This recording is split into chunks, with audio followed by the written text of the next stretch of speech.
Hi everyone, welcome to the VictoryVibes channel. In today's lesson, we are going to have a look at how to set up a CloudFlare account and configure the DNS settings for your domain name. So in this video, I am going to set up CloudFlare account for my domain bikerboy.in, and this is the domain that I am going to use for this particular project. So this is one of the projects that I am going to show you in the 100-day blogging course, which is a motorcycle blog. We are also planning to start travel blogs and technology blogs, and this will be done with the help of my team so that you can have multiple case studies on how to grow a blog in different niches. So one of the reasons that I am choosing bikerboy.in is because bikerboy.in is a newly registered domain name, and I want to show you how to build a blog on a newly registered domain name. So here you can see that the registration date for bikerboy.in is just May 14th, which is just around 1 month back. I also have bikerboy.com, but bikerboy.com is a very well established old domain name, and this I had acquired as a premium domain name. So this was registered in 1999. One more thing that I would recommend that you do when you finalize your domain name is that go ahead and check the domain name at Moz Open Site Explorer. Moz Open Site Explorer shows you what is the domain authority, page authority, and most importantly, the spam score. So if you are acquiring a domain name or if you are registering a domain name, then make sure that the spam score is nil. Sometimes what happens is that there might be a nice domain name available, but it could have had a website before and it might have had a lot of spam and spammy backlinks. Then it's not a very good idea to build a website on such a domain name. So right now we can see that bikerboy.com does not have any backlinks, it does not have any authority so far, but still I don't want you to think that I'm going to build a blog on an established old domain name, because some people say that if you build a website on a very established domain name, then it will have more weightage. So that's the reason that I have registered bikerboy.in. So even though in the domain names lesson I have recommended that .com is always the best choice, so here I'm going to build the blog on .in because of the reasons that I just mentioned. And another experiment that I am planning to try is that I will probably try to migrate the entire blog from bikerboy.in to bikerboy.com without getting the SEO affected. So I'm just going to experiment with it and see how the results are going to be. So now we will go ahead and create a CloudFlare account for this domain name bikerboy.in. And one more thing that I recommend doing is that whenever you are creating a new website or a new blog, go ahead and create a separate Gmail account or a Google account for it, because there are so many services associated with Google, such as Analytics, Gmail, AdWords, Google Tag Manager, and things like that. So for every website project, have a separate Google account so that you can have a consolidated record of all the different assets and properties, online properties.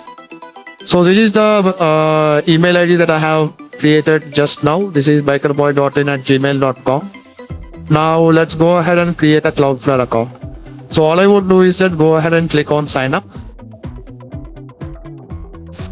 So CloudFlare is almost like a premium DNS, and they even give caching facilities. And the best part is that CloudFlare is free.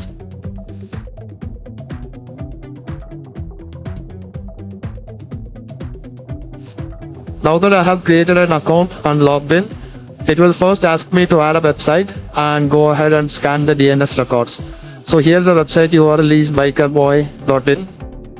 So right now there is no other website existing in this particular domain, but CloudFlare will go ahead and scan it anyway. So it will scan for a minute, and if you are having an existing website at a particular domain name and if you are shifting to CloudFlare, then it is important to retain all the domain name configuration when it is being shifted to CloudFlare. But here we need not worry, because we are creating this particular DNS records for the first time. So whatever it scans and fetches it doesn't matter right now. We also seem to have got a new email. So here you can see a welcome email from CloudFlare.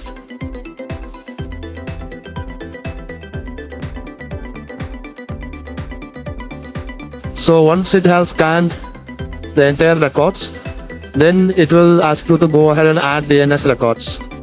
So right now we will not add any DNS records. So here you can see this is the IP address to which we have to point it to. So you can see that this is called a record, and if you want to add a new record, this is how you add it. So this is something that we will come back and do it later, because right now, as of now, we have not created a hosting account, and since we have not created a hosting account, we do not have an IP address to which we can point to. So right now this is some random IP address it is pointing to. I don't know what it is, so I will go ahead and delete it.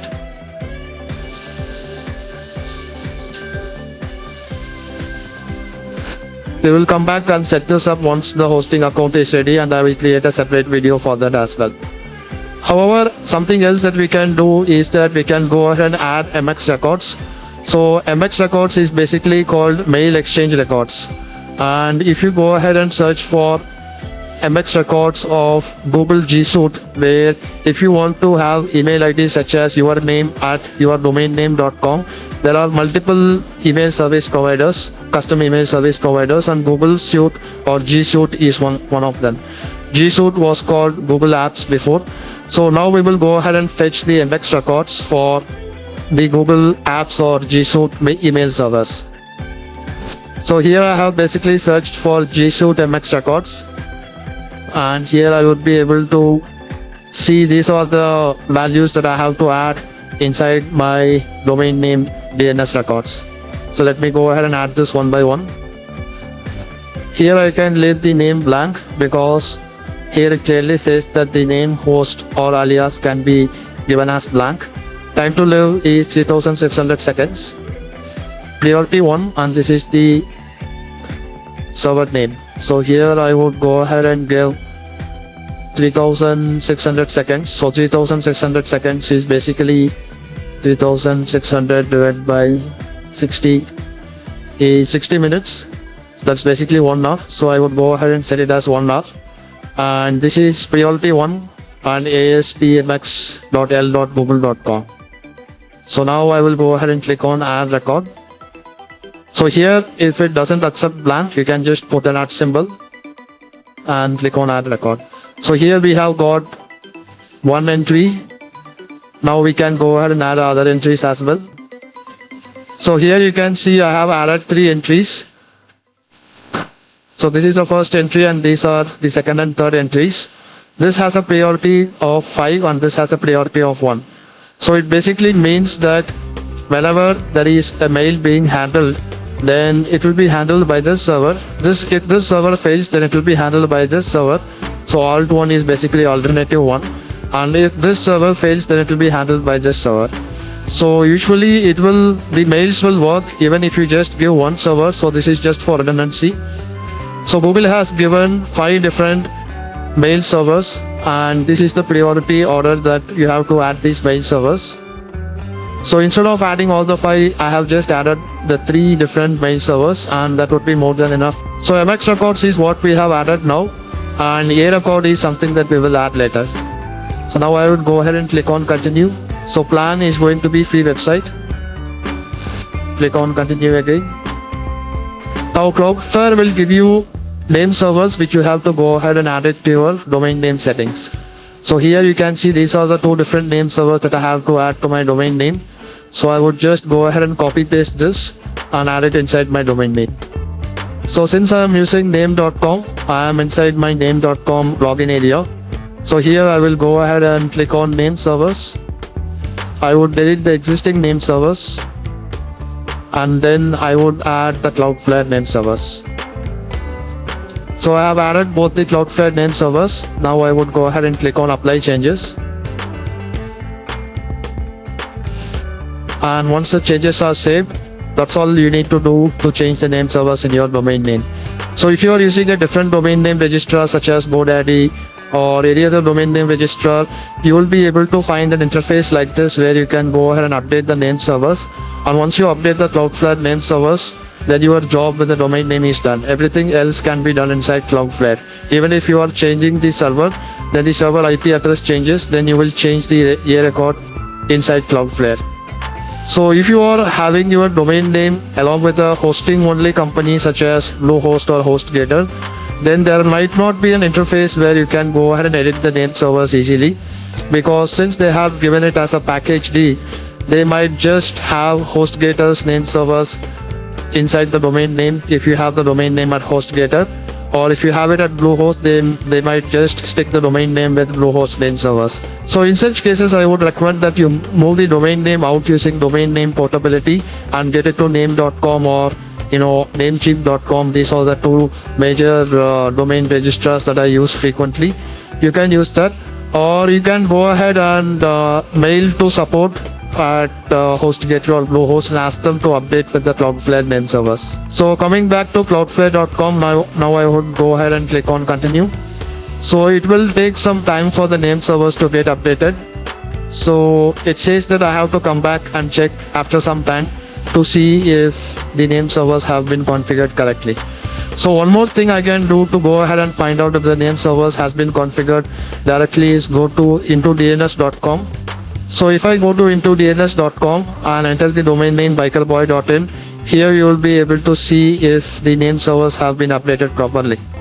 So here you can see these are the Cloudflare name servers. So now the domain name has been updated. Let's check if Cloudflare has detected it. Sometimes it takes some time to detect whether the name servers have been updated, which is fine. So yes, so you can see that now the name servers has been updated and it says the status is active.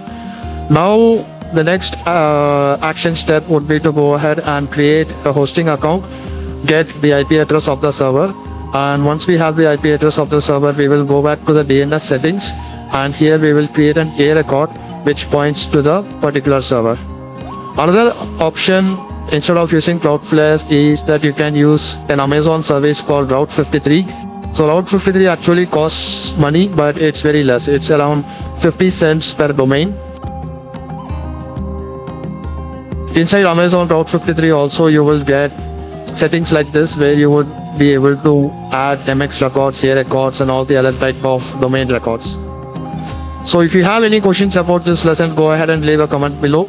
And the action steps for this lesson is that we have to go ahead and create a Cloudflare account with your domain name. In the next video, we will have a look at how to create a hosting account, and then we will get our blog up and running.